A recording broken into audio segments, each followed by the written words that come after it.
breaking news.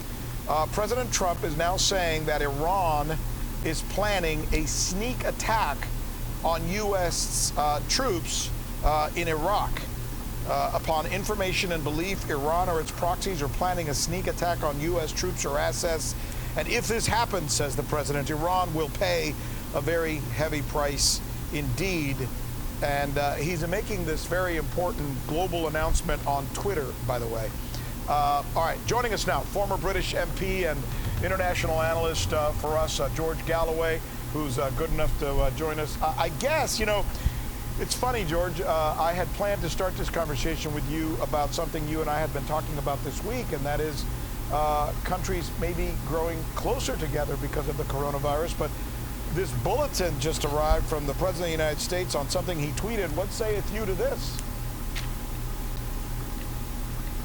Well, I suspect that this is as inaccurate as previous pronouncements about Iran in the case of the assassination of the Iranian general, for example. The whole world now knows that that was based on absolutely false information. I'd be astounded if Iran, in the throes of the pandemic, fighting so hard into their population, would take any such risk. So I'm sorry that Donald Trump spoiled the atmosphere, which was coming along, as you said, really very well. America is the worst hit country in the world now, and the whole world should come to the aid of America. And that's the international amity that you and I were looking forward to in our conversation just the other day.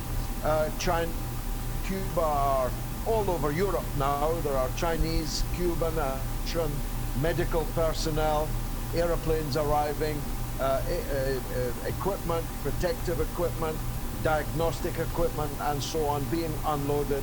And previous enmities have been melting away, and a new possibility of amity was arriving and arising. And I very much hope that that will continue, because it's quite clear that no man is an island, no country is an island, even, and we geographically are an island.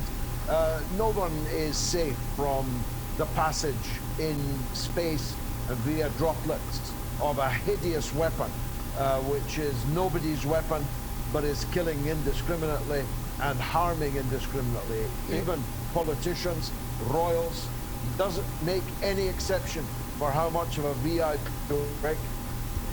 But politics is politics. And let me tell you something about politics in the United States, if you don't know this, George, and I think you do.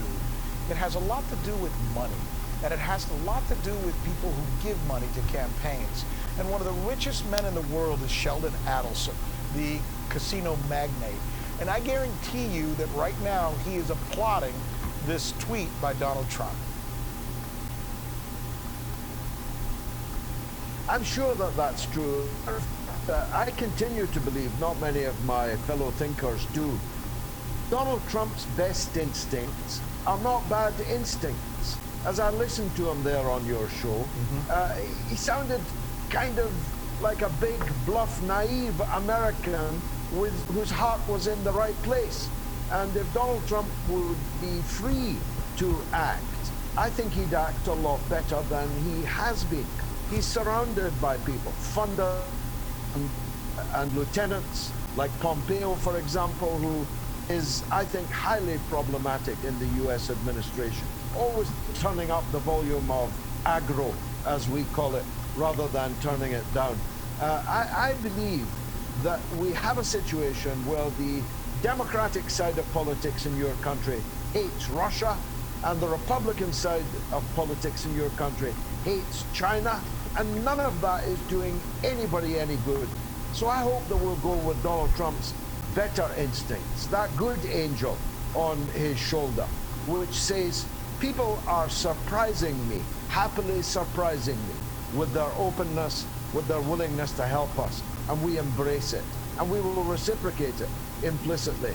I think that that's the way forward, and this gives us a new opportunity. We can wipe the slate clean, you know, after this is over. We can start afresh what went wrong in our societies, why they were so defenseless. such a highly predictable contagious disease. People have been making movies about contagions for a decade. Everyone knew that this kind of thing was possible and likely, maybe highly likely. Yet nobody took any steps, in your country or in mine, to prepare themselves to defend against it. George Galloway, as usual, thank you so much. And